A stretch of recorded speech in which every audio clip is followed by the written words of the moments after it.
"Congratulate us, Hart." She said yes on the terrace of my house in Positano, 3 weeks ago tomorrow. Julian Vane said it the way he said everything, as if the words were a door he was holding open just long enough for you to see the room you would never be invited into. And then he lifted her hand, the woman standing beside him in the pale gold light of the rooftop, and there it was, on her fourth finger. A diamond the size of an argument, catching the last of the summer sun and throwing it back at me like an accusation.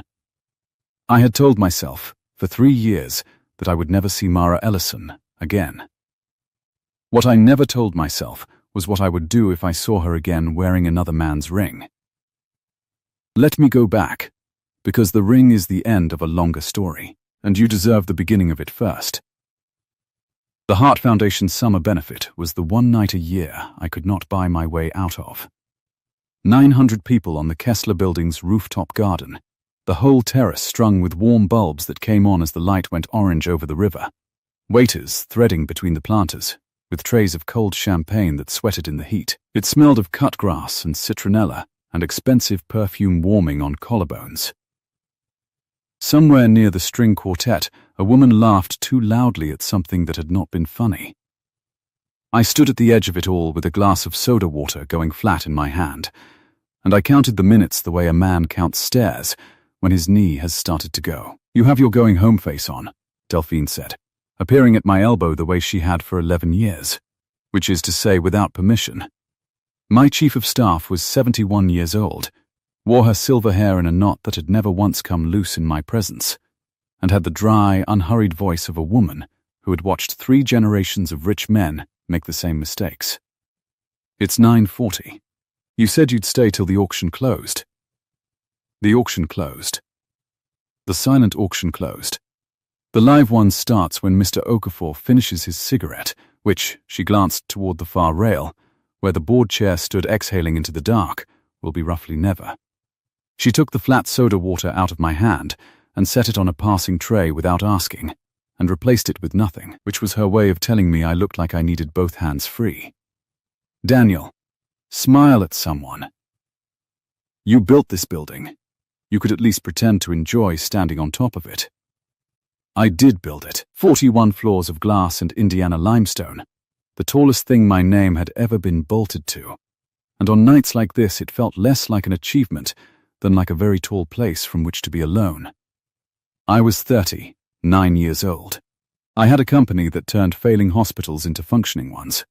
A apartment 11 floors below this terrace that a magazine had once photographed and called serene. And a habit, I will admit the habit, of eating dinner standing at my own kitchen island most nights, reading briefs off a tablet, because sitting down at a set table for one had a particular sound to it that I did not care for. "I enjoy it," I said. "You endure it," Delphine said. "There's a difference, and I've watched you perfect it." She smoothed her cuff once, a small precise motion. "The Vane party arrived, by the way. Late, so everyone would notice. He bought the naming rights to the pediatric wing out from under you in March, and he'll want to mention it 11 times before the salmon." Julian Vane. Even the name arrived with a small pressure behind my eyes. We had come up in the same decade, bid against each other on the same distressed assets, sat on 2 of the same boards until one of us, me, got tired of being in rooms with him. He was the kind of rich that wanted witnesses. I was the kind that wanted the lights off. For 15 years we had circled each other, and the circling had always been about money, or buildings, or a hospital system in Ohio we both wanted, and never once about anything that could actually break a person. That was about to change, and I did not know it yet, and Delphine, who noticed everything, had not seen it coming either. "I'll congratulate him on the wing," I said, "and then I'll go downstairs. Try to mean the first half," she said. I moved into the crowd. This was the part I was good at. The part that looked like ease. A hand on a shoulder here. A name recalled there. A joke about the heat that I'd made 40 times, and would make 40 more. A donor's wife told me the terrace was heavenly, and I agreed that it was. The quartet slid from something Baroque into something that was almost a summer standard, and the bulbs hummed, and I was perhaps 20 feet from Julian Vane's broad back, and his loud good evening when the woman he was talking to shifted her weight and turned her head, and I stopped walking. I want to be precise about this, because it is the hinge of everything. I did not recognize her by her face first. I recognized her by the way she held her champagne, down low, near her hip, tilted slightly, as if she had forgotten she was holding it, as if the glass were an afterthought to whatever she was actually thinking about. I had watched a woman hold a mug exactly that way across a small kitchen table in a walk up on Ivor Street for the better part of a year, 3 years and a lifetime ago. My whole body knew her before my mind would agree to it. Then she turned another few degrees, and the warm light found her, and it was Mara. She was 34 now. She had been 31 when I last stood in a room with her, when she had put a key on my counter and said the sentence that I had carried around ever since like a stone in a coat pocket. Her dark hair was shorter, cut to her jaw, and she wore a column of deep green silk that someone had been paid a great deal to fit to her, and she looked, this is the thing I could not forgive the night for, she looked entirely at ease, as if this were her weather now, as if terraces like this were where she had always belonged, and the walk up on Ivor Street with the radiator that knocked had been a place she'd visited once, out of anthropological interest. Hart, Julian had seen me. Of course he had. He turned with his arm already lifting, already arranging her, and his voice went up so the nearest 6 people would hear it. I was hoping you'd surface. You know I don't think you've met. And here he paused, and I understood the pause was a gift he was giving himself, my fiancé. Mara, this is Daniel Hart. Daniel built the building we're standing on. Mara and I are to be married in October. There is a particular silence that happens inside you when 2 parts of your life that you had filed in separate drawers are suddenly stapled together. I heard the quartet. I heard the river of talk. I heard, very far away, my own voice being asked to do something. Congratulations, I said, and Mara looked at me, level, unhurried, with none of the flinch I'd have paid the entire cost of the building to see, and said, Thank you. It's good to meet you, Mr. Hart. It's good to meet you. Not I'm sorry. Not you look well. Not any of the sentences a person says to someone they once made coffee for at 6 in the morning while wearing his shirt. It's good to meet you. As if we were strangers. As if she had decided, in the half-second Julian gave her, to burn the whole shared country of our history to the ground. And salt it. Standing there in green silk, with her champagne down low near her hip, the way she had always held it. The one honest thing about her that she'd forgotten to disguise. Likewise, I said, because there was a crowd, and because I am, above all the other things, a man who does not make a scene on his own roof.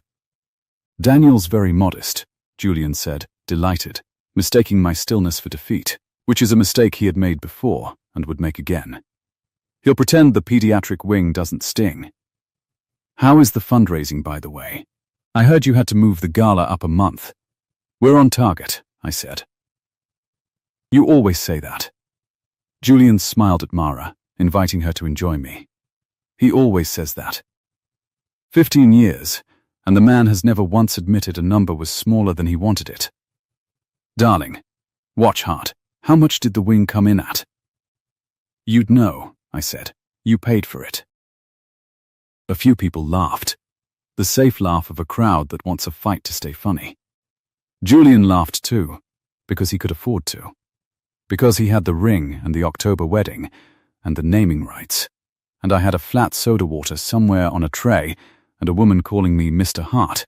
He put his hand at the small of Mara's back, a gesture of ownership so casual it made my jaw ache, and steered her a quarter turn toward the board chair. Already moving on, already done with me, and I thought that was going to be it. I thought the whole seismic thing would be over in 90 seconds and I would go downstairs and stand at my kitchen island and not be able to eat. But Mara didn't move with his hand. It was nothing.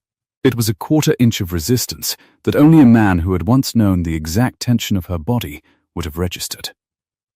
Julian felt it as a pause and covered it smoothly. Champagne? Darling? Let me, and peeled away toward a waiter, all confidence, leaving the two of us in a small pocket of noise with 6 feet of warm night between us. And for 1 second, before she rebuilt her face, I saw it go. The ease.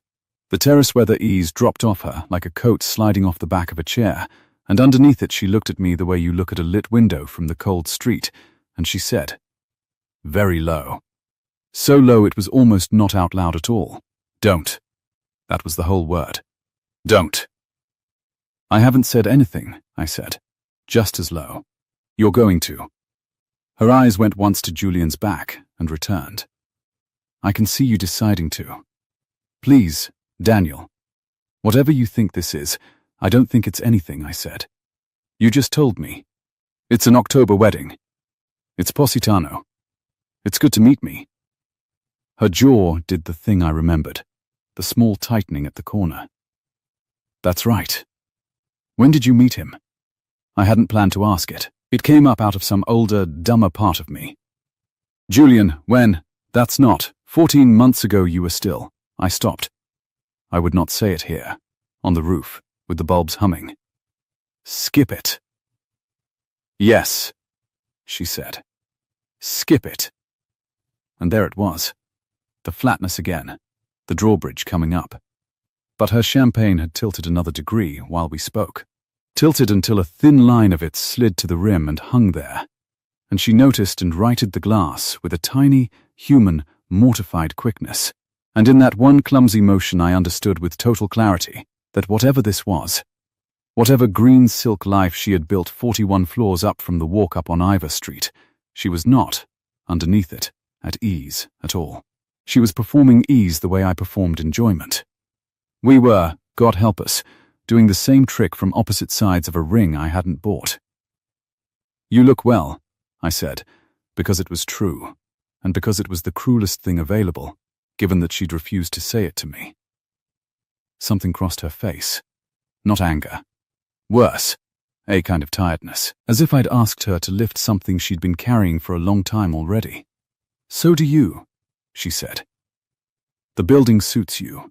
You always did like a high place to be quiet in. And that, you always did, was a crack in her own story, a slip that admitted she knew me, that there was a before, and we both heard it land, and neither of us picked it up, because Julian was coming back with 2 glasses and his big weather front of a voice, saying, there you are, I lost you both to the view, and the drawbridge finished closing, and Mara Ellison put on her terrace face and turned to the man she was going to marry in October, and became, again, a woman I had just been introduced to. I did the only thing my pride would let me do. I said good evening. I said the wing was a fine cause, and Julian had chosen well. I did not look at her hand again, though the ring sat at the very edge of my vision the whole time, like a small hard sun, and then I walked. Not fast, not slow, at the exact pace of a man who is fine, to the service door by the kitchens. And I went down 2 flights of the back stairs into the concrete cool where the caterers were stacking crates, and I stood there under a single ugly fluorescent tube and put my hand flat against the painted cinderblock wall, because I needed something in the world to be solid. The wall was cold. It smelled of dish soap and warm ovens and someone's cigarette from a propped door. A caterer with a stack of glass racks said, "You lost, chef?" And I said, "No," and he went by. 2 floors above my head, 900 people were bidding on a week in someone's villa, and Julian Vane was telling the story of the terrace in Positano, and Mara. Mara was holding her champagne down low near her hip and looking at ease, and none of them knew that the man who owned the building was standing on a back stair with his palm on a wall, doing arithmetic he had sworn 3 years ago he would never do again. 14 months. She'd said skip it, but I couldn't. 14 months since I'd last had any thread of her at all. A mutual acquaintance's offhand she moved out west, I think, at a dinner I'd left early. And now she was engaged to Vane, and the engagement was 3 weeks old, and the wedding was October, which meant the whole thing had happened in a window so tight it made no sense for 2 people who moved in circles that had never, in all my years of tracking Julian's acquisitions, once overlapped with hers. Mara Ellison did not belong to Julian Vane's world. I knew that the way I knew the load-bearing walls of my own building. She had grown up in a town you had to explain the location of. She had put herself through a nursing degree and then a hospital administration one at night, and when I met her she had been running the intake floor of a county hospital my foundation was trying to save. And she had stood across a conference table from me and my analysts and told us, with no fear at all, exactly which of our cost projections were fantasies dreamed up by men who had never once waited 4 hours in a plastic chair to be seen. That was how I met her. She had corrected me in public and been right, and I had walked out of that meeting and told Delphine to hire her onto the foundation, and Delphine had said careful. And I had not been careful, not for one single day of the year that followed. And then she had put her key on my counter. "I can't be the thing you fix, Daniel," she'd said. "Not angry." That was the worst of it. The not angry. "You collect broken systems and you make them run and you feel it here." She'd touched her own chest, and I let myself believe I was different from a hospital in Dayton. But I'm not. I'm just the most interesting problem in the building. And when I stop being a problem, you'll go quiet on me. And I'd rather leave while I can still. And there she had stopped and picked up her bag. And the key had sat on the counter, catching the light exactly the way that Diamond had caught it tonight. I had not chased her. That is the fact I have had 3 years to sit inside. She'd handed me a false thing about myself.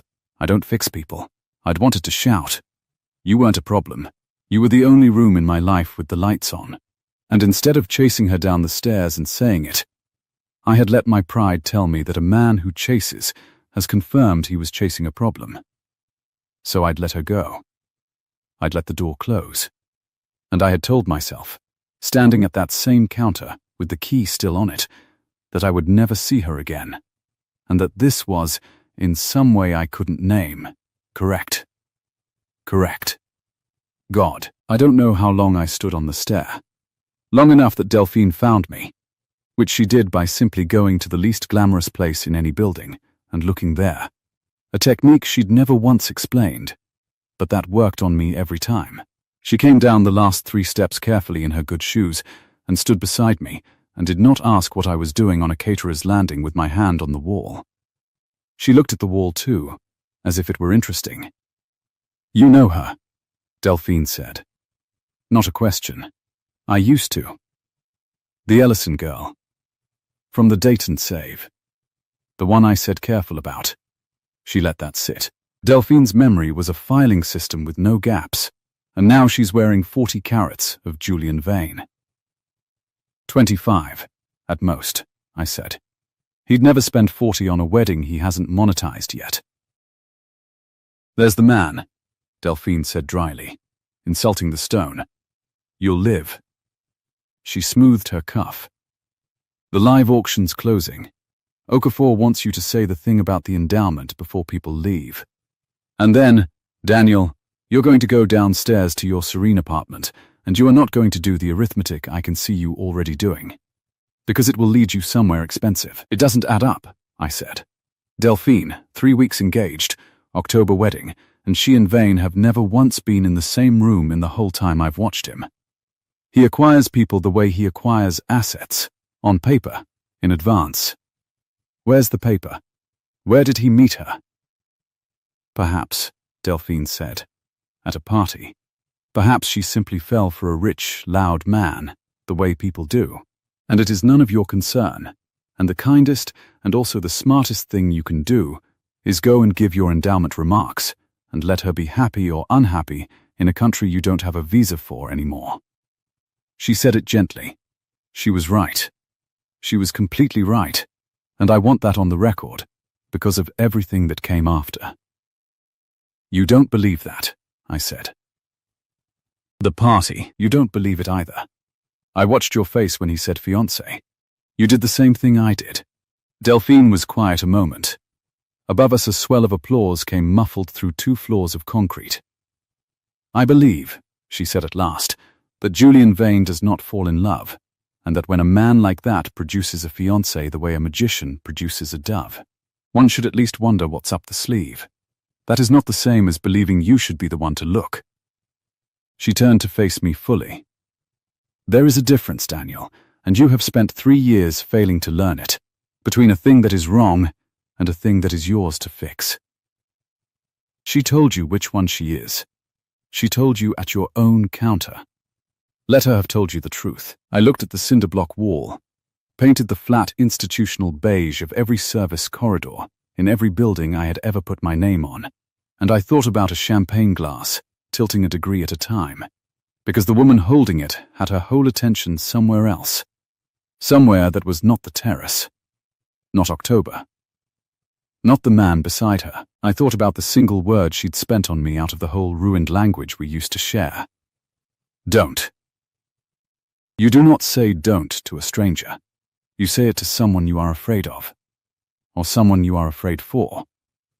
And Mara Ellison, who had corrected a room full of my analysts without a tremor, who had walked out of my life with her chin level, was not a woman who was easily afraid of anything. I'll give the remarks, I said. Good. And then I'm going to find out where he met her. Delphine closed her eyes for exactly 1 second, the way she did when a deal she'd advised against went to signing anyway.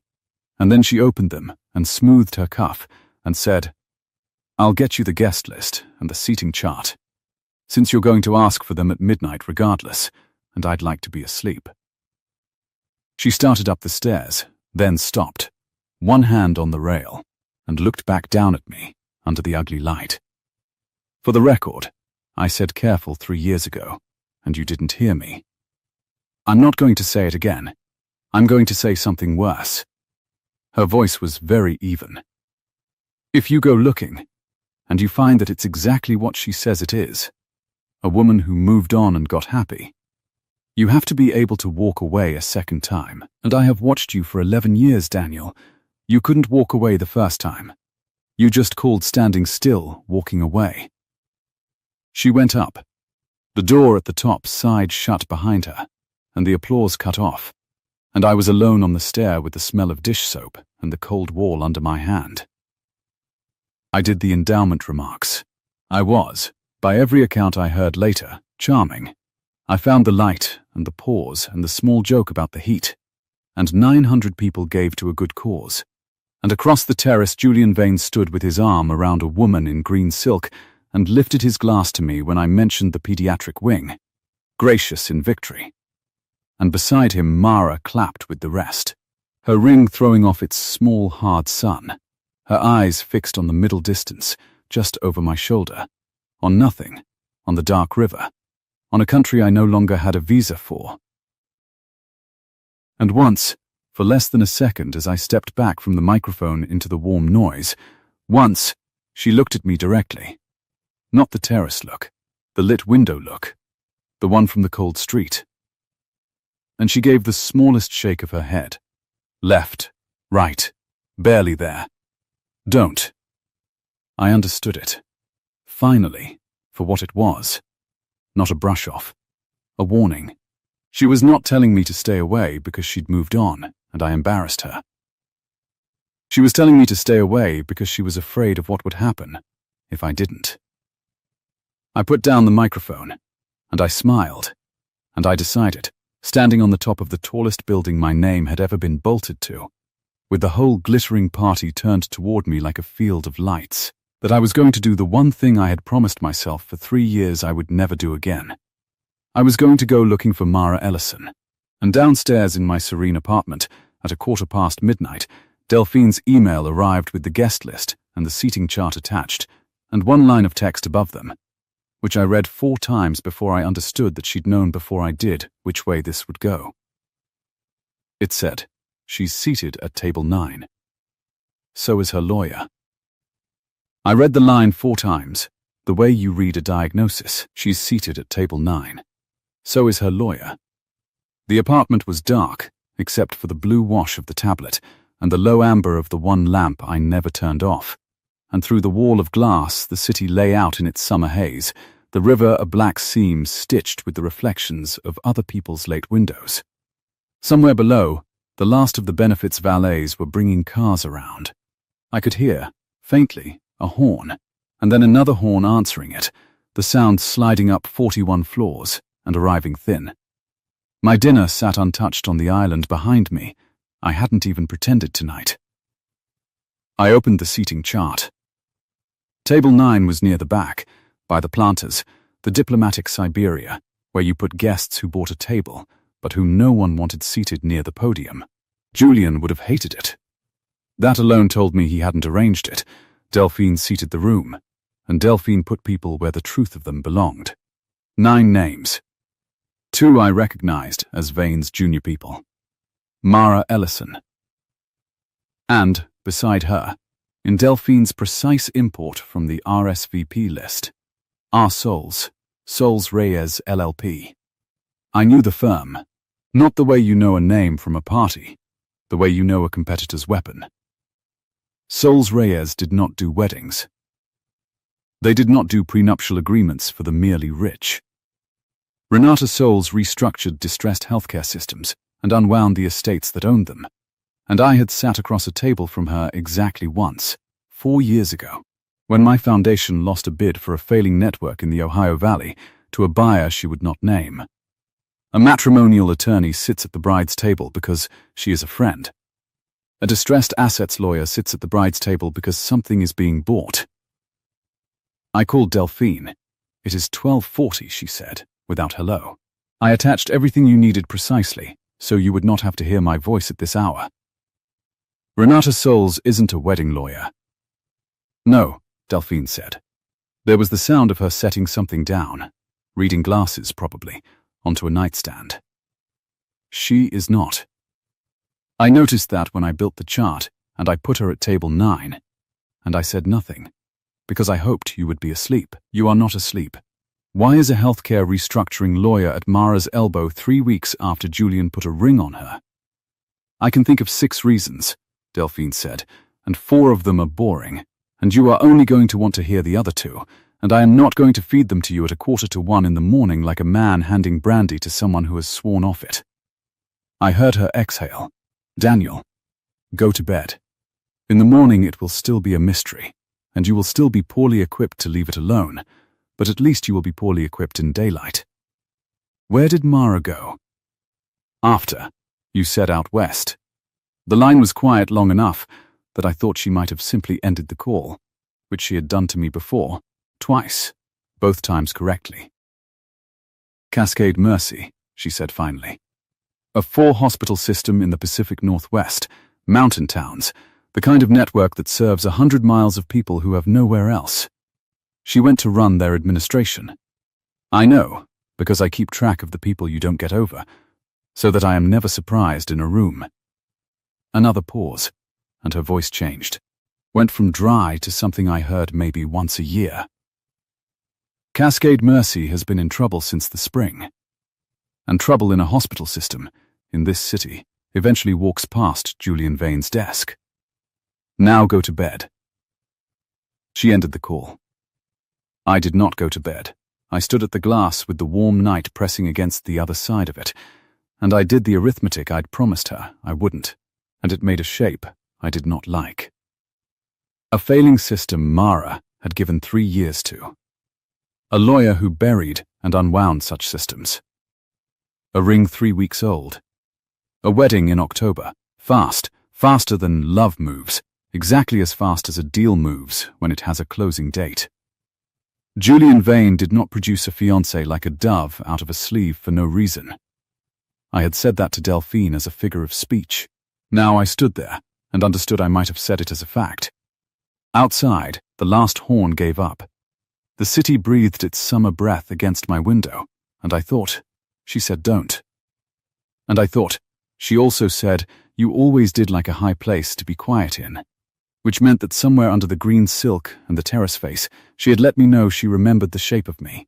You do not warn off a man you've forgotten. You warn off a man you're afraid will notice the one thing you cannot afford to have noticed. I noticed it. That was the trouble. Noticing failing systems was the only thing I had ever been reliably good at. Julian came to me before I could go to him, which should have been my first warning that he had wanted to be found. He arrived at the Foundation offices the next afternoon, without an appointment, which was itself a message. I moved through your walls as though they were mine, and by the time my assistant put her head in, I could already hear him in the corridor. That broad good afternoon of his landing on everyone in earshot, the sound of a man announcing weather. The office smelled of the lilies someone sent every Monday, and of hot pavement drifting up from the open plaza doors. And under it, when he came in, the particular sandalwood and money smell that Julian wore like a second suit. Heart, he didn't sit. He walked to my window. Everyone walks to my windows, and looked out at the plaza baking white in the July light, hands in his pockets.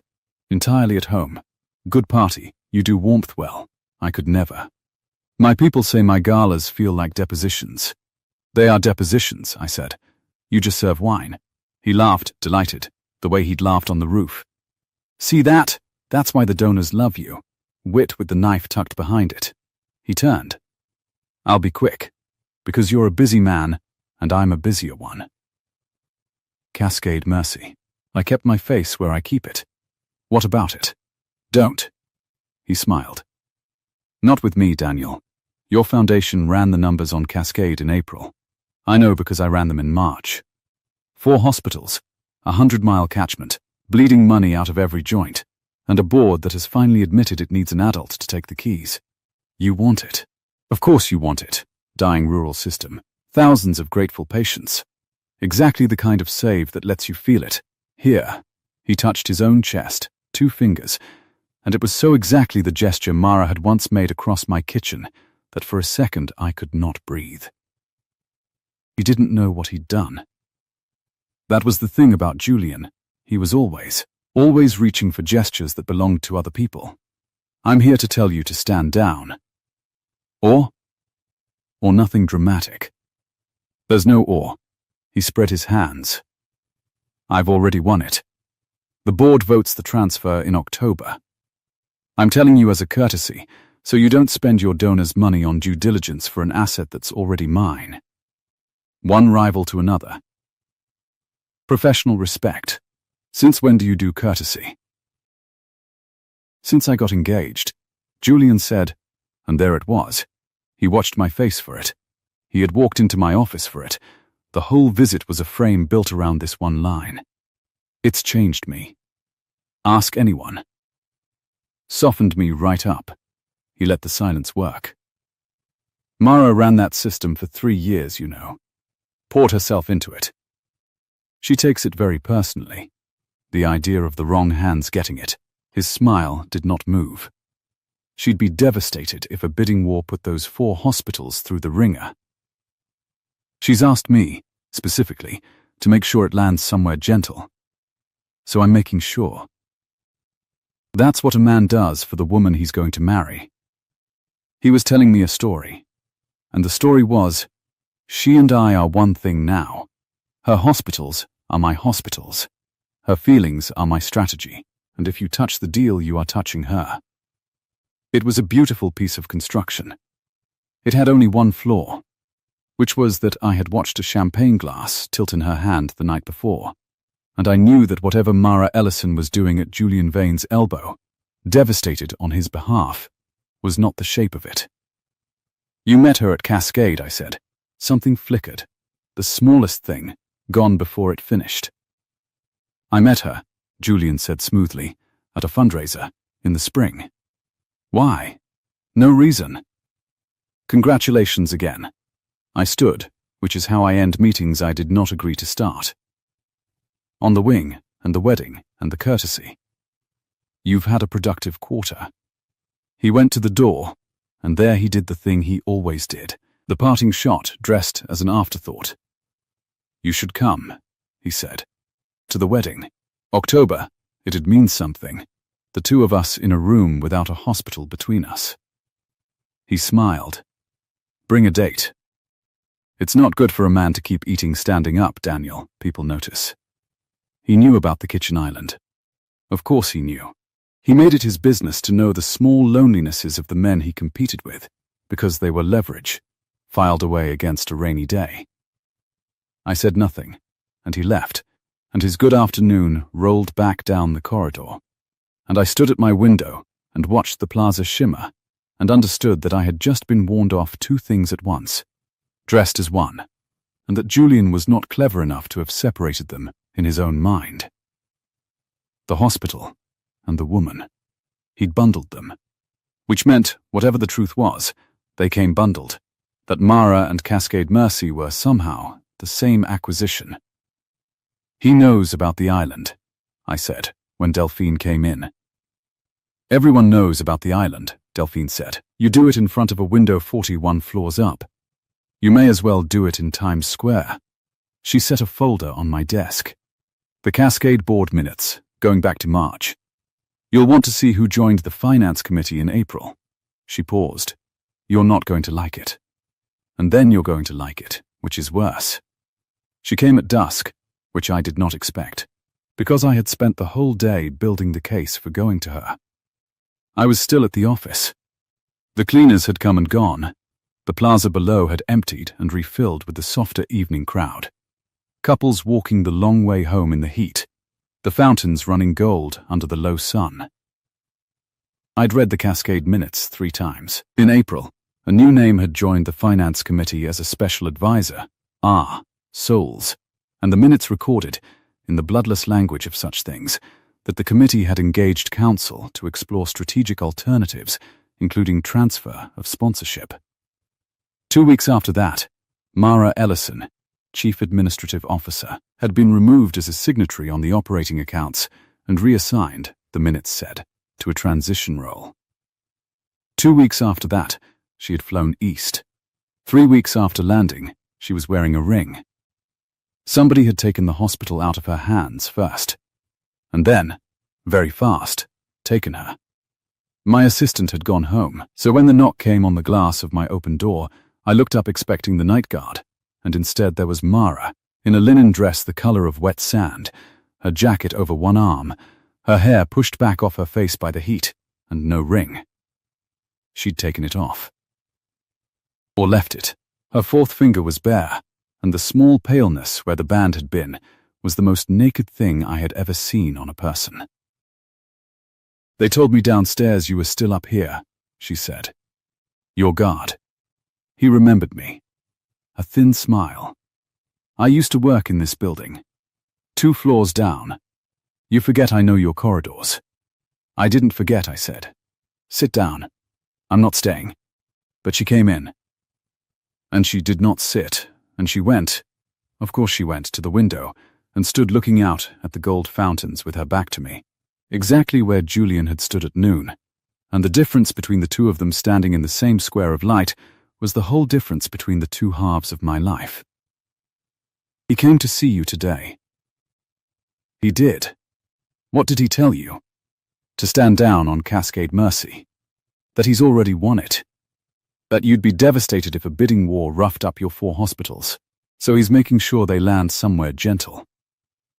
I watched her shoulders. He touched his chest when he said it, the way you used to. Her breath went out of her. "Slow. Don't do that." "Do what?" "Collect it. File it. Turn it over looking for the load-bearing wall." She turned around, and in the low light her face was tired the way it had been on the roof, the tiredness of someone carrying a thing at the very edge of what she could lift. "I know what you're doing, Daniel. I've watched you do it to hospitals for a living. You walk in, and you can't help it. You start finding the cracks, and you feel it here." She touched her own chest. "Hard. Almost angry. And it looks like love, and it isn't. It's just the thing you're good at. And I told you that 3 years ago, and I need you to hear it now more than I have ever needed you to hear anything. Cascade is not a crack for you to find. I am not a system for you to save. Take off is one thing," I said quietly. "You left it downstairs. Or at home." "The ring. Why?" She looked down at her own bare hand as if it had betrayed her, which it had. "Because it's heavy," she said, "and I was working, and it was such a bad lie, such a plainly, humanly bad lie from a woman who did not tell them, that we both stood in the wreck of it for a moment." "Mara." I came around the desk. Not close. Just out from behind the thing that made me the man who owned the building. "In March, Sols Reyes joins your board. In April, they take you off the operating accounts. 2 weeks later, they move you to a transition role. Then you fly 2,000 miles east, and in 3 weeks you're engaged to the man who's buying the system they just took out of your hands. Tell me the fundraiser story. Look at me, and tell me you met Julian Vane at a fundraiser in the spring and fell in love, and I will apologize, and I will stand down on Cascade, and I will not knock on this door again. Her jaw did the small tightening at the corner. The fountains ran gold behind her. Outside, very faint, a street musician's saxophone came up from the plaza, one long summer note bending in the heat, and somewhere a child on the far side of the square laughed at the fountains, and was happy, and was gone. And Mara Ellison stood in the ruins of a lie she couldn't finish telling, and did the bravest cowardly thing I have ever watched a person do. She told me the truth by refusing to tell me the lie. I can't, she said. 2 words. Not I won't. Not there's nothing to tell. I can't. And we both heard the whole locked door of it, the thing behind the thing. The reason there was a distressed assets lawyer at her elbow and no ring on her hand, and a wedding moving at the speed of a closing. Then let me. No. She stepped back, and her hand went out, not to push me, just to put air between us, and her voice dropped to the low register from the roof, the one that was almost not out loud. Listen to me. If you go into the Cascade bid, you don't save those hospitals. You don't save me. You blow up the only arrangement that keeps 4 towns worth of people with a place to be seen, and you put a match to something you cannot see the shape of, and people She stopped, hard, on the edge of a name. People get hurt. Not you. You'll be fine. You're always fine. You go downstairs to your serene apartment, and you're fine. I won't be fine. So, I am asking you. Her eyes were bright and level. Stand down. Marry no one. Save no one. Let me do the thing I've decided to do, and go back to eating dinner at your beautiful island, and let me go a second time.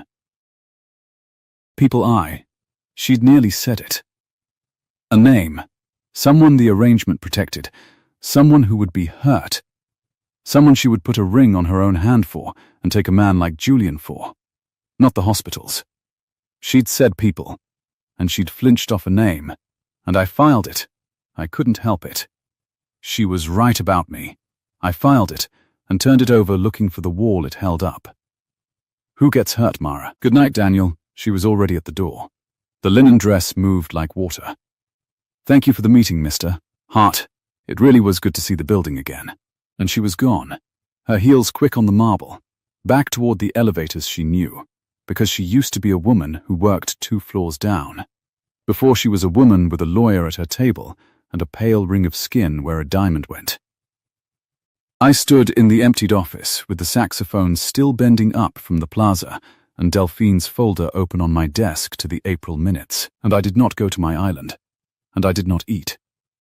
I called the private intelligence firm the Foundation used for acquisition diligence, and I woke a man named Price at his home, and I said, I need everything on Cascade Mercy's transfer, the Soles Reyes engagement, and any personal financial exposure connected to Mara Ellison, family, guarantees, anything with her name near a signature, and Price, who had learned long ago not to ask me why at 9 in the evening, said he'd have a preliminary in 72 hours.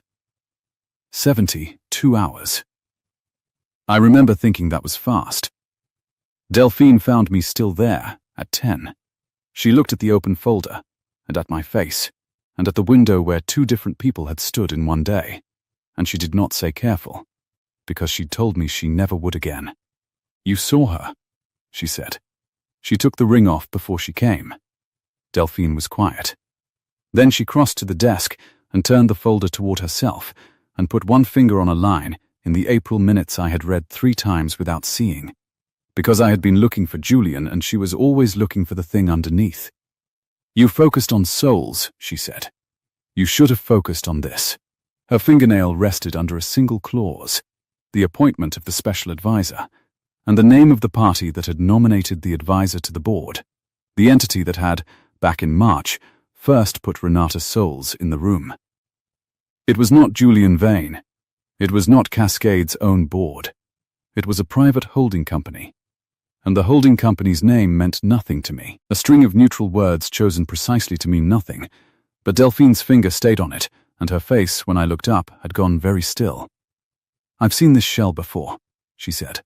11 years ago, before your time caring about any of it." She straightened and smoothed her cuff once, and the ordinary little motion did not steady her the way it usually did. "Daniel, Julian Vane isn't buying Cascade Mercy. Julian Vane is the cover. Somebody put that lawyer on the board a full month before Julian ever produced his dove. Somebody moved Mara off the accounts before Julian ever smiled at her." She looked at the dark window. "The wedding isn't the deal. The wedding is the distraction from the deal. And whoever owns this shell has known Mara Ellison's name a great deal longer than 3 weeks." Out on the plaza, the saxophone stopped, mid-phrase, the way they do when the hat has enough in it, and the sudden quiet came up through the glass and stood in the room with us. "Get me the shell," I said. "It's midnight." "Get me the shell, Delphine." She looked at me a long moment, 11 years of looking, and then she picked up the folder and held it against her chest like something she'd rather not carry, and at the door she stopped, and without turning around, she said the thing that kept me at that window until the fountains shut off at 1. "When I traced this shell 11 years ago," she said, "it was buying a hospital too. And the man it belonged to told everyone he'd never set foot in this city again. He told me that. To my face. And now, his lawyer is sitting at your Mara's table, and your Mara is marrying his rival to keep something quiet, and you have just told a diligence firm to put her name near a signature." She finally looked back, and her eyes were not dry. "Be sure you want the answer, Daniel, because I have met the man who owns those words, and he does not produce doves. He produces cages, and he waits for someone to walk in looking for the person already inside." She left. The door sighed shut, and I stood at the glass with the whole summer city going dark below me, holding, for the first time, the true shape of the thing. Not a rival, not a wedding, not a hospital, but a cage with Mara already in it, and a name I did not yet have, and I understood that when I found it, I was not going to be able to walk away a second time, and that Delphine had known that about me before I walked back into that office at all. Price did not take 72 hours. He took 19, and when he called he did not begin with good evening. "You need to come to a landline," he said, "or a room with the windows shut." "I'll wait." I was already in a room with the windows shut, my study, the lamp low, the summer city laid out beyond the glass in its haze of other people's lit rooms, but I understood what he meant. I muted the tablet on the desk and turned it face down. "Go ahead." The shell that nominated souls to the Cascade board. It's 3 layers deep, registered offshore, then domesticated through a management company here. I peeled all 3. A rustle of paper. Price was a man who trusted paper over screens. The beneficial owner is a private individual. 66 years old. Made his money assembling and stripping regional hospital networks in the 90s, took a bad loss on a deal in this city 11 years ago, and went very quiet. Name's Gideon Rourke. The name meant nothing to me. It meant something to the air of the room, though, the way certain names do. A small drop in the pressure. Never heard of him. You wouldn't have. He operates the way you refuse to. No building with his name on it. No galas. No dove. Price paused on the word, and I realized Delphine must have used it to him. Which meant Delphine had briefed him before I even called, which meant Delphine had been afraid 12 hours ahead of me. Here's the part you're not going to sit still for, Daniel, the personal financial exposure you asked about. Mara Ellison's name near a signature. Say it. 6 years ago, before your Dayton save, before any of it, Ridgeline Community Hospital, smallest of the 4 in the Cascade system, town called Haldane, population you could fit in your lobby. It was going under. Somebody floated a private bond to keep the doors open. 6.2 million. The bond needed personal guarantors, because no institution would touch it. Paper turned.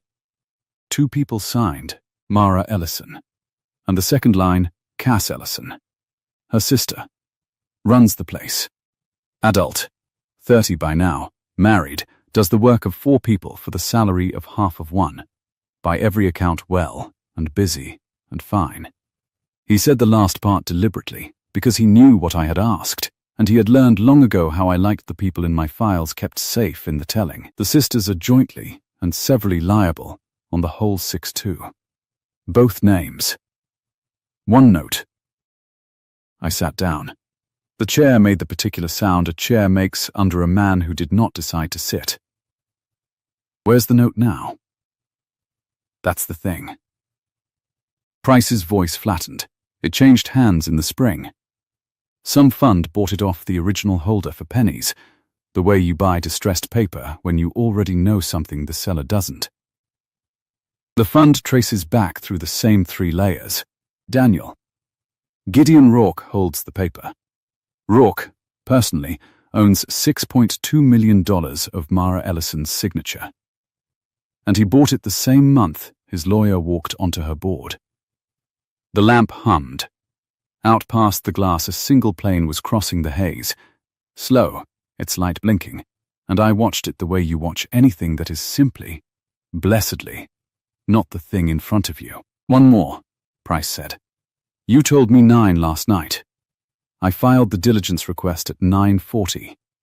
At 3:50 this morning, someone else pulled the exact same corporate records I pulled. The Cascade transfer, the Souls engagement, the bond. Same 3 documents. From a firm that does work for exactly one client I could match. A breath. Somebody watched me look. 6 hours after I started, they were reading over my shoulder. You wanted to know if the file could be opened quietly. It can't.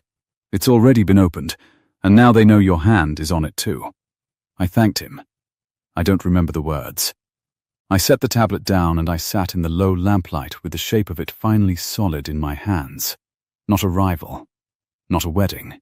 But a man I had never met, who had spent the spring quietly buying the debt of 2 sisters and installing a lawyer at the board and moving Mara off the accounts, all before Julian Vane ever lifted a glass on a terrace. Julian, the dove. Julian, who thought he was winning.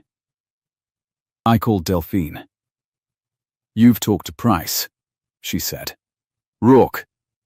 The line went very still. When she spoke again, her voice had lost its dry edge entirely, which frightened me more than anything Price had read aloud.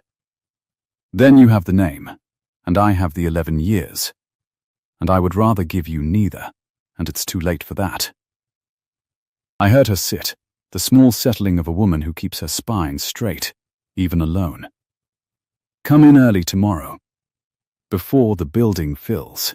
There are things I will only say to your face. Tell me one thing tonight. 11 years ago. The hospital he lost. He didn't lose it to me, Delphine said.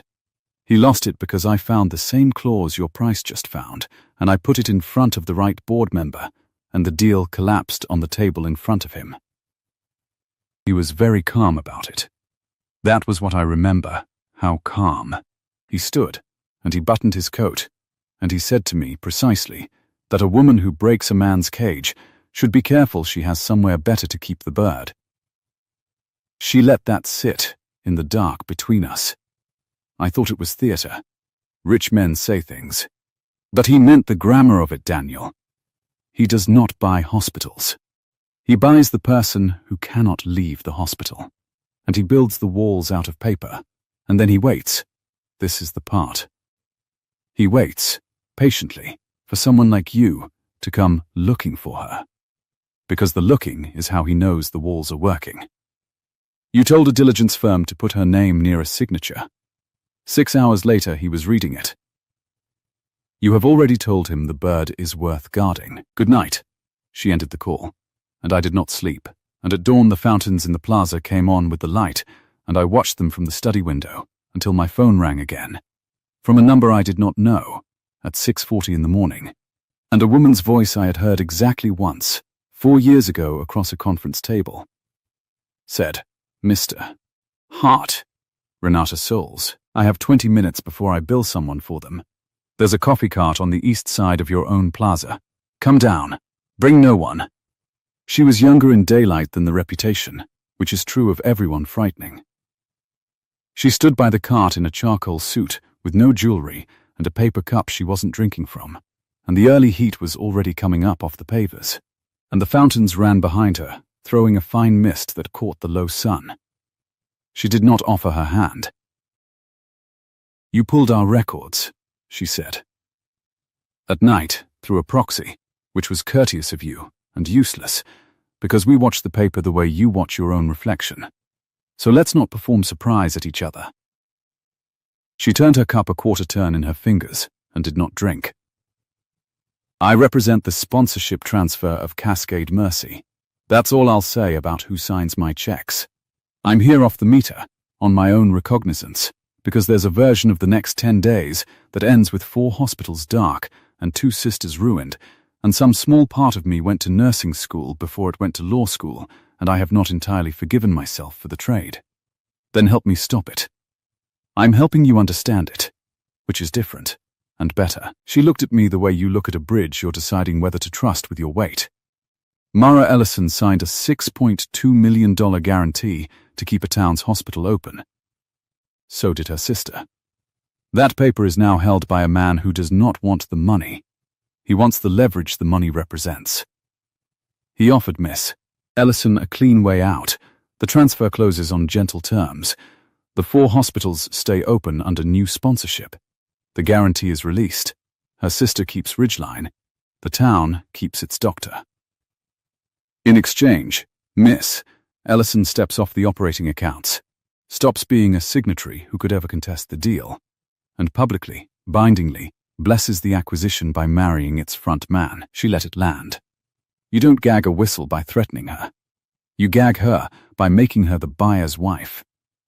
A wife who tries to unwind her own husband's deal has no standing, and no credibility, and no friends. It's elegant. I've drafted uglier things, and slept worse over gentler ones. "Julian doesn't know he's the front man," I said. "Julian thinks he acquired a distressed system, and a beautiful woman in the same quarter, and that both were his idea." For the first time, something crossed her face that was almost pity, and almost contempt, and settled between them. Men like Vane are the easiest instruments in the drawer. You hand them a win, and they never once check whose hand is under the table holding the strings of it. My client chose him precisely because he'll take the credit loudly enough that no one looks for anyone else, including you, especially you. "Rourke," I said, to watch her. Her cup stopped turning. I didn't say a name. I did. Is it wrong? She looked at the fountains for a moment, at the mist coming off them, and when she looked back she had put the professional face on again, the surgical calm. "Ask Miss Ellison who signed the second line," she said. "Then ask yourself whether you have ever, once, in your life, wanted to save a hospital more than you wanted to be the man who saved it. If the honest answer is no, then walk away, and let this close, and she'll be married and unhappy and solvent, and her sister will keep the lights on in Haldane. If the honest answer is yes," she set the untouched cup on the edge of the cart, precisely, like an exhibit, "then God help all 4 of us, because you're exactly the man he's been waiting to see reach for the latch." She was gone before I understood she'd told me almost everything, and confirmed almost nothing, which I would later learn was the whole of Renata Souls, the discipline of a woman who had learned to leak the truth in a shape that left no fingerprints. I did not go up to my office. I went down 2 levels to the parking structure, and sat in my car in the cool concrete dark, and did the thing I am good at, and hate, but I am good at. I found the load-bearing wall. The wall was the note. $6.2 million of paper. Rourke's whole cage was welded to that single beam, the guarantee that turned 2 sisters into a lever. Take the beam away, and the walls had nothing to hang from. Mara wouldn't need the marriage to protect Cass. Cass wouldn't need the marriage to keep Ridgeline. The gag would have nothing to gag. I called my bankers before I'd finished the thought. "There's a private bond," I said. "Ridgeline Community, $6.2 million. Held through a fund I'll send you. I want to buy the note. Full face, premium, whatever it takes, today, quietly, through a vehicle with no soap on it that smells like me." I want to be the holder of that paper by close of business. Delphine was in my office when I finally came up, standing at the window with the folder against her chest, and she took one look at my face and set the folder down. "You've decided something," she said. "You have the look you had before the Baltimore acquisition, and I hated the Baltimore acquisition. I'm buying the note. I take the note. Mara's free of him. No marriage, no gag. The sisters keep the hospital. Rourke keeps his money and loses his lever." The words came fast and bright, and I let them, because for the length of one morning, I let myself believe them. He built the whole thing on a beam I can afford to buy. I can just take it out from under him, Delphine. She never has to say yes to Julian. She never has to say yes to anyone. Delphine did not smile. She smoothed her cuff once, and the small motion did not do for her what it usually did. And when the fund gets an offer at premium, on that specific note, on this specific morning, 6 hours after a man named Hart put his hand on the file, she said quietly, "Who do you suppose the fund calls first?" I opened my mouth. Nothing came out of it. "He watches the paper," she said. "You watch your reflection. He watches the paper. Renata told you that in the plaza, and you drove down here glowing anyway." She came around the desk. "You cannot buy a beam out of a cage without the man who built the cage feeling the wall move. The instant your money touches that note, you have told him, in the only language he trusts, that the bird is worth $6.2 million to you, and a man who builds cages does not let you buy the person inside. He raises the price, or he closes the door before you reach it." I called the bankers back. It was 10:52. They told me the offer had gone out at 10:40. At 10:40 the offer had gone out. By noon the door had closed. Renata Souls did not call me this time. Julian did. Julian. At 12:15, and I knew from the first syllable that the mask had come off him, because for the first time in 15 years there was no audience in his voice. "What did you do?" he said. "Low, fast, Hart. What did you do this morning?" "I don't know what you're—" "Someone tried to buy Ridgeline's paper an hour ago and he thinks it was you, and he is not a man who—" Julian stopped himself, and I heard him breathing. And I heard, underneath it, something I had never once heard in him. Fear. "You think I'm the top of this. You've thought that since the roof. I let you think it, because it's good for me when people think I'm the top of things. I'm not the top of this, Daniel. I don't get to call this off. I never did." "Rourke," I said. The silence on the line was its own confession. "The wedding was October," Julian said finally, and now his voice had gone flat and strange. "It's not October anymore. He moved it. He moved it the second your money showed up on his note. Saturday, this Saturday, small, private, closed, before you can put your hand on anything else. He's closing the whole thing early because of you, and Mara," a pause I did not like. "Mara thinks you did it on purpose. She thinks you couldn't stand down, so you reached into the one thing she begged you not to touch, and now the note's called, and the closing's been dragged forward, and her sister's got a foreclosure clock running, and it's your name on the offer that started it. She's not going to answer your calls, Hart. I wouldn't, if I were her." And then, quieter, the only true thing Julian Vane ever said to me. "I didn't know about the sister. I swear to you I didn't know about the sister. I thought I was just getting married." He ended the call. I stood in my office, with the summer noon, pouring white through the glass, and Delphine watching me from 6 feet away. And I understood that I had done exactly the thing Delphine warned me about on the stair 3 nights ago. I had gone looking, and the looking had sprung the trap that the looking was designed to spring. And the person it closed on was not me. I tried Mara. Straight to nothing, not voicemail, just the dead nothing of a phone that has removed you. I tried the number again with the stupid animal persistence of a man who cannot believe a door is a door. Nothing. The one message came at 1:40, and it was not to my phone.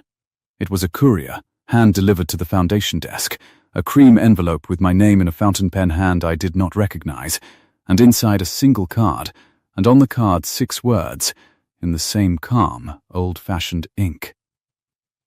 You found the latch. Come alone.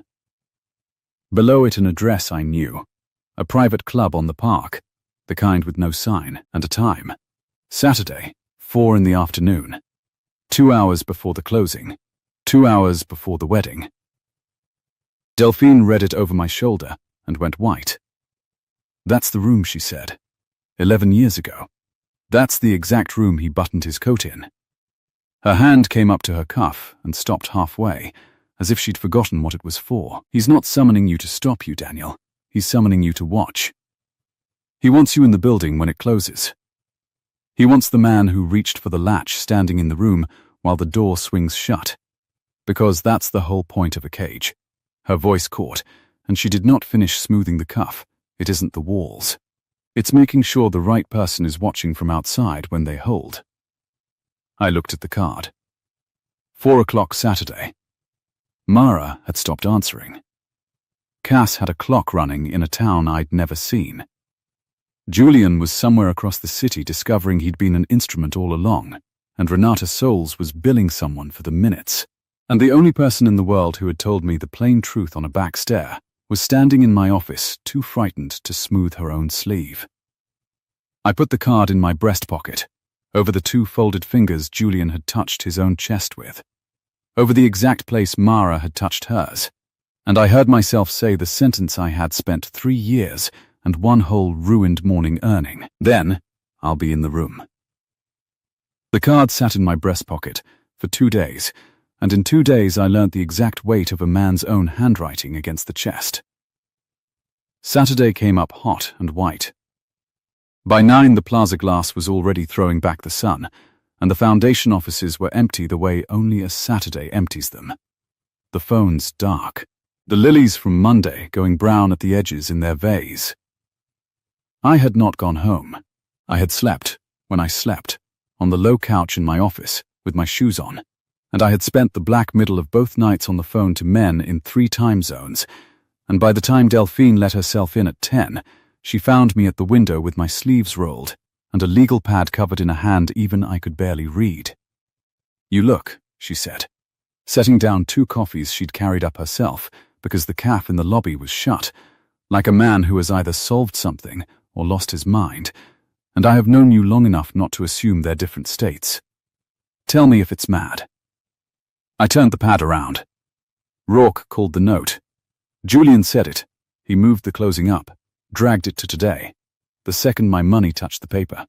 He accelerated it. He did. Delphine's cuff got its small, precise smoothing. To frighten Mara. To close before you could reach again. But an accelerated note is a due note. I put my finger on the line I'd circled at 4 that morning. It's the whole of it, Delphine. He made the full 6.2 payable. All of it. Right now. This weekend. He thought no one could put their hand on $6 million on 3 days' notice, so the pressure only ran one direction. But a debt you can pay isn't a cage. It's a bill. And the person who can pay it isn't Mara. She's a signatory. She's gagged. She's about to be his front man's wife. It's Cass. Delphine went very still, with her coffee halfway to her mouth. Cass Ellison signed the second line, I said. She runs Ridgeline. She's a debtor with standing, and she is not marrying anyone, and she has every legal right in the world to satisfy that note in full and hand Rourke his money back and walk out with the paper cancelled. He built his whole cage on a debt those 2 sisters couldn't lift.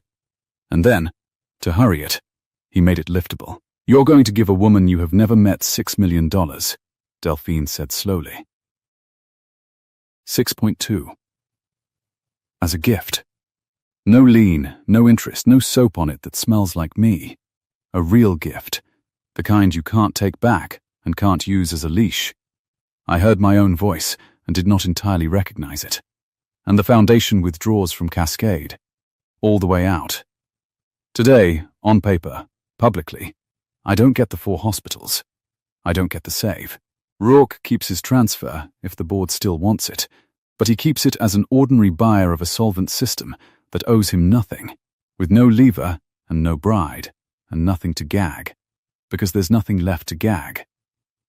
For a long moment, the only sound was the air handling and, far below, a delivery truck reversing somewhere in the July shimmer. "You want to know if it's mad," Delphine said at last. "I want to know if it holds. It holds." She set the coffee down untouched. "It's not mad. That's what's frightening about it. 11 years ago I broke his cage with a clause, and I thought I was clever, and he taught me I'd only made him careful. You're not breaking it with a clause. You're breaking it by handing away the one thing he was certain you wanted more than air." She looked at me. "The credit. You've wanted to be the man who saved the hospital your whole life.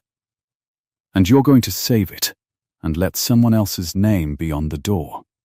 Renata told me to ask myself that question. And you finally answered it the way she was praying you would." Delphine's voice caught on the last word, and she covered it by reaching for the coffee she wasn't going to drink. "Is the money moving?" It moved at 8. Cass tendered payment in full to the fund an hour ago through her own counsel, her name, her right, her signature. Not mine. The fund has to accept it. A called note can't refuse to be paid. By 6 o'clock tonight, when they sit down to close, there will be nothing under Mara's feet for anyone to pull. Delphine was quiet. Then she said the thing that told me she was more afraid than she had let me see. "Then why go to the room at all? You've already won it, if you've won it. Don't walk into the exact space where I watched that man button his coat. Send a letter. Send me. Because he asked me to come alone," I said. "And because Mara thinks I did this to hurt her. And the only place I can tell her the truth to her face is the place he's chosen to make her his wife." I took the card out of my pocket and looked at the 6 calm words one more time. He wants to watch the cage hold. I'm going to stand in his room while it doesn't. The club on the park had no sign, only a black door under a stone lintel and, this afternoon, the wet green breath of the park across the street where the heat lay heavy on the plane trees, and somewhere a sprinkler ticked against gravel. Inside it was cool and dim and smelled of old wood and lemon oil and cigars smoked by men who were themselves long gone quiet. A steward took my name without writing it down and led me up a stair carpeted so thick it ate the sound of my own feet. And at the top he opened a set of double doors onto a library where the summer light came filtered gold through half-drawn drapes, and a man rose from a wing chair by the cold hearth to meet me. Gideon Rourke was smaller than his shell. That was the first thing. 66, spare, in a grey suit cut close, with silver hair combed flat, and a face so composed it seemed to have been set down carefully, rather than lived in. He did not smile, but he was not cold either. He was pleased, the way a man is pleased when a long calculation resolves. "Mr. Hart." His voice was low and unhurried and old-fashioned, each consonant paid for. "You came alone. I confess I wasn't certain you would. Sit." He gestured to the chair across from his.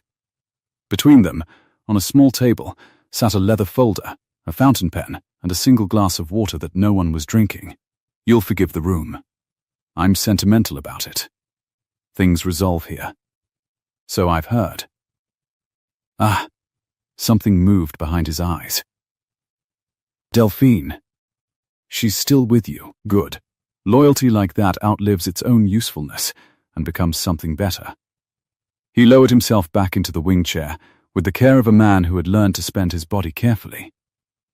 "She broke a deal of mine in this room, once, cost me a great deal, and taught me the thing that made me everything I am since. Do you know what she taught me? That clauses can be found. That people can't help reaching." Rourke folded his hands. "A clause is nothing. A clause is a door. What I learned in this room, watching your Delphine walk out having beaten me, was that I had been buying the wrong thing my whole life. I bought hospitals, buildings, assets that sit there and do as they're told. And the one time it went wrong because of a person who cared enough to reach into the machine. So I stopped buying machines. He said it gently, as one shares a philosophy with a worthy junior. I started buying the reach.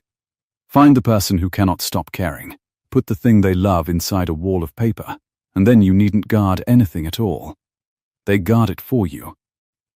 They'll marry a fool to keep it safe. They'll go silent to keep it safe. And a rival will spend 3 sleepless nights and $6 million and walk into a room he was warned about to keep it safe. You've all been so reliable. The gold light lay across the folder on the table. Outside, muffled, the sprinkler ticked and ticked against the gravel. You wanted me to reach, I said. I wanted to know if the bird was worth guarding, Rourke said. You told me. The instant your money touched the note, you appraised her for me. $6.2 million at least, and rising, because a man doesn't spend his own name on a stranger's debt. So I moved the closing forward. I raised the price on people who reach. Mr. Hart, it's the only lesson your Delphine's kind never learn. That reaching is not rescue. Reaching is confession. You've confessed. And now you'll sit in this chair and watch me close a transaction 2 hours from now that you started and cannot stop, and you'll understand, finally, the thing I understood in this room 11 years ago. He almost smiled. That the walls are never the point. The point is who's watching from outside when they hold. There it was, the whole of it, laid on the table between us like the fountain pen.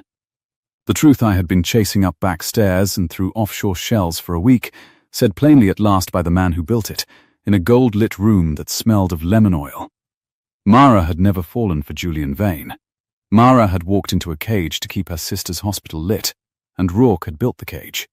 And Julian had been handed the keys so loudly that no one would look for the hand that made it, and I had been cast 3 years ago, when I let a woman walk out of my life without chasing her, because a man who reaches confesses. And Rourke had been waiting all this time for me to finally do the one thing I'd sworn I never would. I let him have his silence. I let it run long, because I had learnt something too, on a back stair, with my hand on a cold wall. You're right about one thing, I said. I'm right about all of it. But go on. You're right that I reached. I leaned forward, and I picked up the glass of water that no one was drinking, and I drank from it, because my mouth had gone dry, and because I wanted my hands to be steady and doing something ordinary. I couldn't stand down. Delphine told me to. Mara begged me to. Renata Souls all but drew me a map to the door and told me not to walk through it, and I walked through it, because you're right, I can't stop reaching. It's the truest thing about me, and it's cost me the only person I set the glass down. You built the whole machine on that.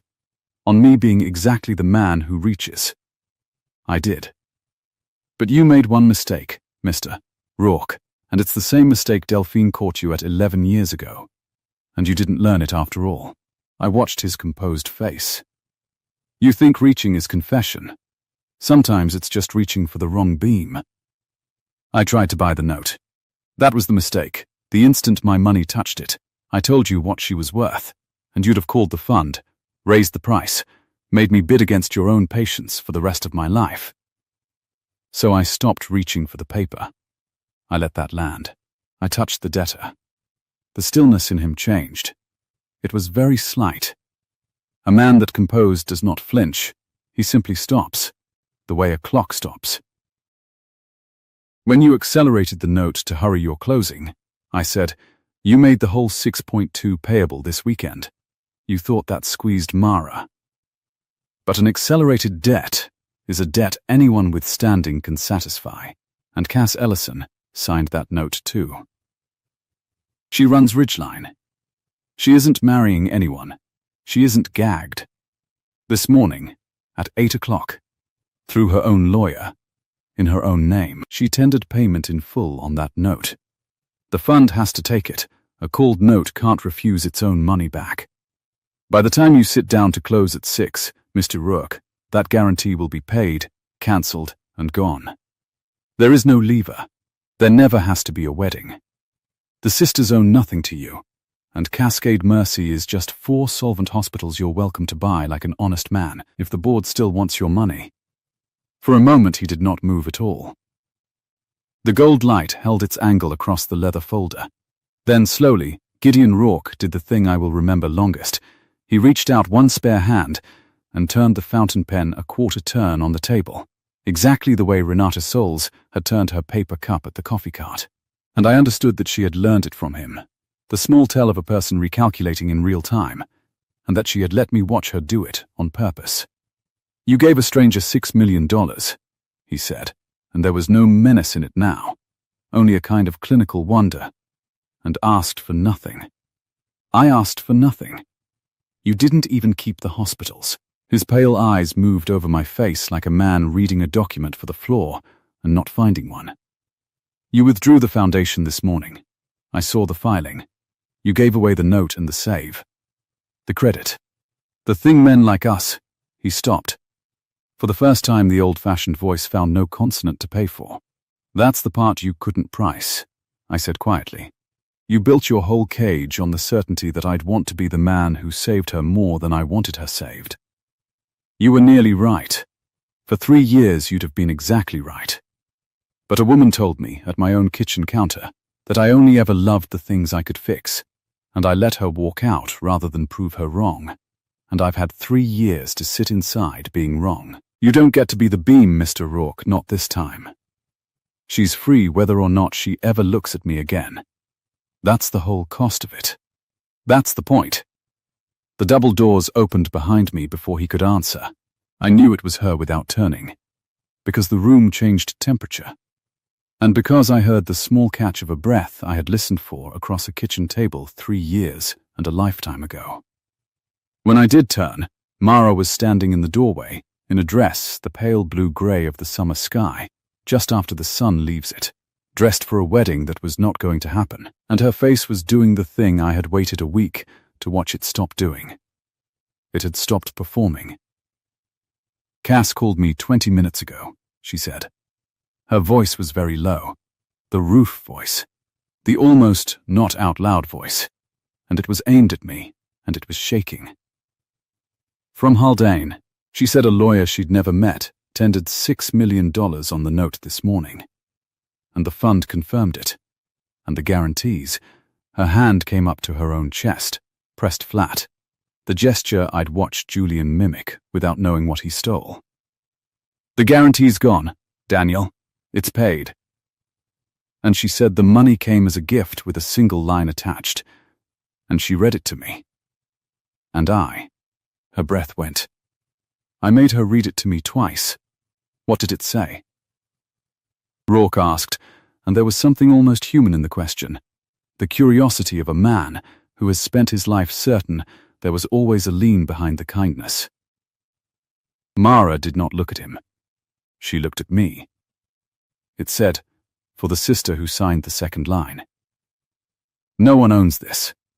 Least of all me." Her eyes were bright and level and full. "You wrote that.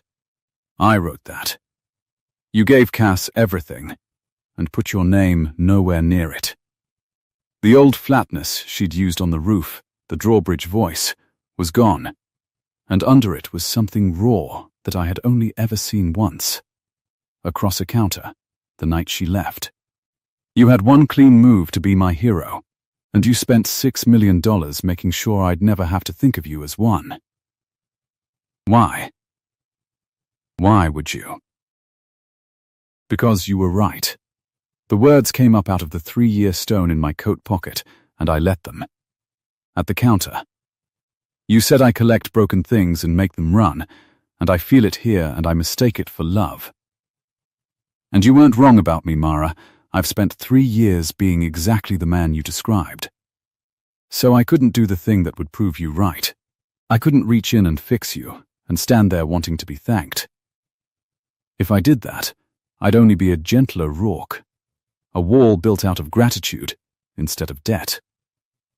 The only way to love you and not cage you was to hand it all away and let you walk out of the room owing me nothing." My own voice went. "You told me to let you go a second time. I'm not letting you go. I'm doing something worse for a man like me. I'm setting you free and staying exactly where I am and letting you decide whether to look back. And if you don't, if you walk out of here and marry no one and never call, then you are free, and that's the whole of what I get to keep." For a long moment, no one in the gold-lit room moved. The sprinkler ticked against the gravel across the street. Somewhere far below in the club, a clock chimed the half-hour, 4:30, and the leather folder sat unopened on the table between two rivals.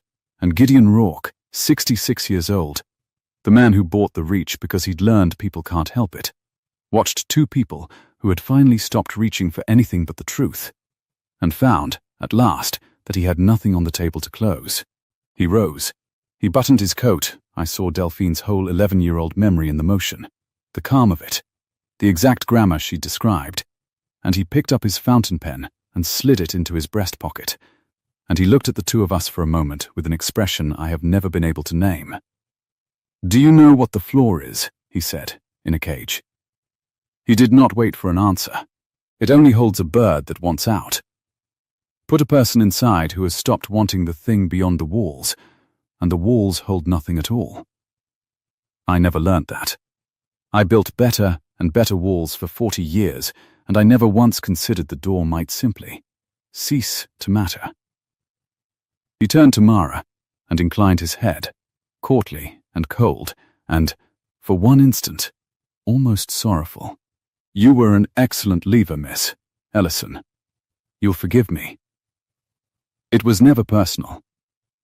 That was rather the trouble with all of it. It was always personal, Mara said. That's what you never understood. It was the most personal thing in the world. It just wasn't personal to you. Something flickered in the composed grey face and went out. Rourke walked to the double doors. At them he paused, one hand on the dark wood, and without turning he said, "Tell Delphine the room is hers, if she wants it. I shan't be resolving anything here again." And then he was gone, his feet silent on the thick stair, and the transaction that was to have closed at 6 o'clock walked out of the building at 4:30 in a grey suit, with nothing in its hands.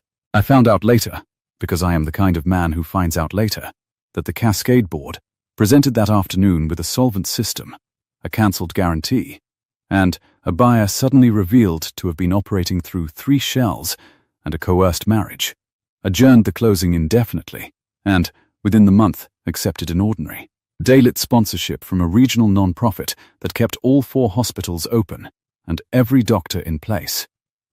Rourke's fund took its $6.2 million back and, stripped of the lever it had been built to pull, quietly lost interest. Julian Vane's engagement was reported, in the one paragraph the papers gave it, as ended by mutual agreement. I heard from Delphine, who heard from everyone, that he had discovered somewhere in the wreckage a shred of the thing he'd only pretended to, and had told a room full of people that he'd been an instrument and hadn't liked the tune, which was, for Julian, an act of something close to grace. He sent Mara's sister a case of good wine and a note that said only I didn't know, and "I'm sorry I didn't ask." It was the most honest thing he ever did, and he did it where no one was watching, which is the only place the honest things count. But all that came later. In the room at 4:30, there was only Mara and me, and the gold light going long across the floor, and the sudden enormous quiet of a trap that had failed to spring. She crossed the room slowly. She stopped an arm's length from me, close enough that I could smell the summer heat still on her skin, and the faint clean lemon of the club's polish, and, under it, something I remembered, and she looked up at me with her chin level the way it had been the day she walked out, only this time her eyes were not dry. "You didn't chase me," she said. 3 years ago. You just let the door close." "I know. I waited on the stairs." Her voice cracked clean down the middle. "That night. I put the key on your counter, and I said the cruelest true thing I could think of, and then I stood on your stairs for 11 minutes, Daniel, I counted them, waiting for you to come down and tell me I was wrong. And you didn't come." A tear went, and she let it and did not touch it. "So I decided you couldn't." That I was just the interesting problem, and when I stopped being one, you'd gone quiet. Exactly like I said. I built a whole life on the certainty that you'd let me go without a fight. I let you go, I said, because I thought a man who chased was confessing you'd been a problem to solve. I had it backwards. I had it backwards for 3 years. My hand came up and stopped and hovered near her face without landing, because I had given away my right to reach, and I was not going to take it back without being asked. Chasing isn't the confession, Mara. Standing still is. I stood still so well I called it dignity. And then you walked onto my roof wearing another man's ring, and I finally understood that the only thing I've ever regretted in my life is the 11 minutes I didn't come down the stairs. She looked at my hand, hovering, not landing. She looked at it for a long time. "You're not reaching," she said. "No, you want to. I can see you deciding not to. Every part of me wants to. I'm not going to. You just got free of one man's wall an hour ago. I'm not going to be the next one, even a gentle one. If you want me, Mara, you're going to have to be the one who reaches, because it has to be free, or it isn't worth either of us." My voice was barely holding. "So, it's your move. It was always going to have to be your move." The light ticked its slow gold arc across the floor. Across the street, the sprinkler stopped, and the summer evening came in through the half-drawn drapes, soft and enormous, and Mara Ellison looked at me for one more breath, level, unhurried. The way she'd corrected a room full of my analysts without a tremor 5 years and a whole life ago. And then she closed the arm's length between us and put both her hands flat against my chest, over the exact place her own hand and Julian's stolen gesture had touched, over the folded card with 6 calm words on it, and she said, so low it was almost not out loud at all, "I'm reaching. Come down the stairs, Daniel. You're 11 minutes late, but come down." And I did. I will not describe it, because some things are the readers to imagine and not the narrators to sell. And because what I remember is not cinematic, it is only that she was warm and she was shaking and she smelled of summer and lemon oil, and that when she finally pulled back far enough to look at me, her face had stopped performing ease and stopped performing anything. And that she laughed once, wet and startled, and said, "Your heart's going like a freight elevator." And I said, "It's been going like that since a woman corrected my cost projections in a conference room and refused to apologize for being right." And she laughed again. And that laugh was the first honest sound either of us had made in a gold-lit room built for the closing of colder things. Haldane, when I finally saw it, was smaller than my building's lobby, exactly as Price had promised. It sat in a fold of the mountains where the summer came late and gentle, the meadows still green and loud with insects into August, the air thin and cold at the edges of the warm days, and smelling of pine pitch and cut hay, and the diesel of the one bus that ran the valley. Ridgeline Community Hospital was a low brick building, with a flag out front and 40 beds, and a parking lot where somebody had planted marigolds in coffee cans along the ramp. And Cass Ellison met us at the door in scrubs, with a stethoscope slung round her neck and her sister's exact level chin, and she looked me up and down the way you'd inspect a bridge before trusting it with your weight, and said, "So you're the $6 million stranger." "I'm the $6 million stranger. You made me cry into a supply requisition. I don't cry. Ask anyone here. They'll tell you I don't." She wiped her hands on her scrubs and stuck one out and shook mine hard, once, a working person's handshake. The notes cancelled. The papers framed on the wall of my office with a red stamp on it that I look at 9 times a day. "This town has a doctor because you did a mad thing and put nobody's name on it." Her eyes went bright and she scowled to cover it, and in the scowl I saw so much of Mara that my throat closed. I don't know how to thank a man for something that big without it being weird. "Then don't," Mara said, coming up beside her, and the 2 sisters stood shoulder to shoulder in the mountain light, and it was the first time I had seen Mara stand next to the thing she'd walked into a cage to protect, and she was not performing anything at all. He'd hate it. He gave it away so nobody would ever have to thank him, Making it weird is the one thing he can't stand. He's right there, Cass pointed out. He knows he's right there. Watch, he's going to change the subject to your intake floor. I opened my mouth and closed it, because I had, in fact, been about to ask about her intake floor. Cass laughed, a bark of surprise. Oh, he's bad, she said to Mara, delighted. He's exactly as bad as you said. You told me he stands at a kitchen island and reads hospital briefs standing up, because sitting down at a table for one has a sound he doesn't like, and I thought you were being poetic, and now I've known him 90 seconds and I can see he's already casing my emergency department. I wasn't casing it, I said. I was appreciating the marigolds. He was casing it, both sisters said at once. And the summer meadow rang with insects, and I stood in a parking lot 2,000 miles from the tallest building my name was ever bolted to, and understood that I had never once, in 39 years, been teased by two people who loved the same difficult thing about me, and that it was the finest thing that had ever happened to me, and that Delphine had been right about all of it, and I would tell her so, and she would smooth her cuff and pretend she'd forgotten she'd warned me. We stayed a week. Then we stayed the rest of the summer, in a rented house up the valley with a porch that caught the evening, and I ran the foundation from a laptop on a kitchen table that seated 4, and I sat down at it, every night, at a set place, with Mara across from me, and the windows open to the pine smell and the cold coming down off the peaks, and the sound a table makes for one turned out to be a sound that simply went away when there were two. The way a knocking radiator goes quiet when someone finally learns which pipe to bleed.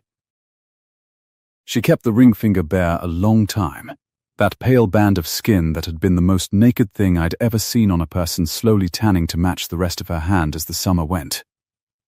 I did not rush it. When I finally asked her, on the porch, in September, the aspens going gold up the mountain, and the first wood smoke somewhere in the valley, I did not do it with a stone the size of an argument.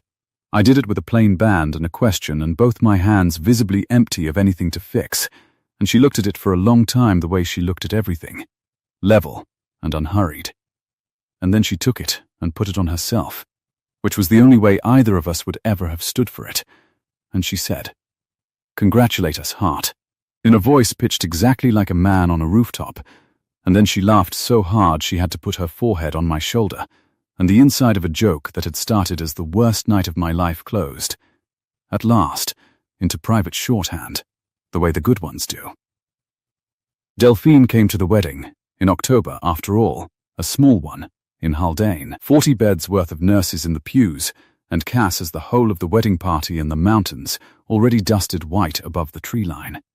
She wore silver, and she smoothed her cuff exactly once as I passed her on the way in, and she said, "You came down the stairs," and I said, "I was 11 minutes late," and she said, "You were 3 years late," and she counted.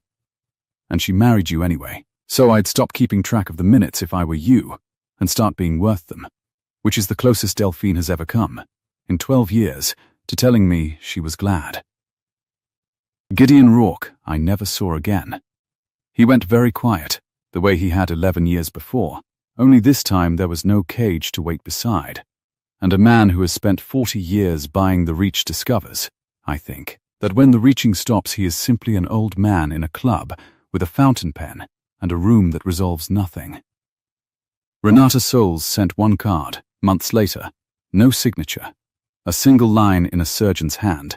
You wanted the hospital saved more than you wanted to be the one who saved it. I'm glad I was wrong to doubt it, off the meter, as ever. I have it framed next to Cass's red stamped note, on the wall of a small office in a low brick building, in a town you have to explain the location of, where I keep a desk now, 1 week a month, and read intake reports sitting down. That is the whole of it. I told you the ring was the end of a longer story, and it was. The end of a story about a man who thought that letting go and holding on were the only two things a person could do with someone they loved, and who learned, at 39, on a back stair, with his hand on a cold wall, that there is a third thing, harder than either, to open your hands all the way, and set the thing you love free of you entirely, and then stand exactly where you are, and wait, and hope you have been worth walking back toward. She reached. That's the part I'll keep. Out of the whole ruined and rebuilt country of us, that's the sentence I carry now instead of the stone. Not I let her go. Not I chased her down. She looked at a man who had finally stopped reaching, and she crossed the last arm's length herself, and she put her hands on his chest and told him he was 11 minutes late and to come down the stairs anyway. And he did. And they sat down at a table that had a place set for two in a green valley in the cold, clean end of summer, and neither of them ever again mistook being loved for being fixed. If stories like this one are why you're here, the quiet ones, the underestimated ones, the ones who walk into the room where the cage is meant to close and open their hands instead, then you already belong on this channel. Stay with me, subscribe, and settle in, because there's always another door about to open, and someone brave enough, at last, to come down the stairs.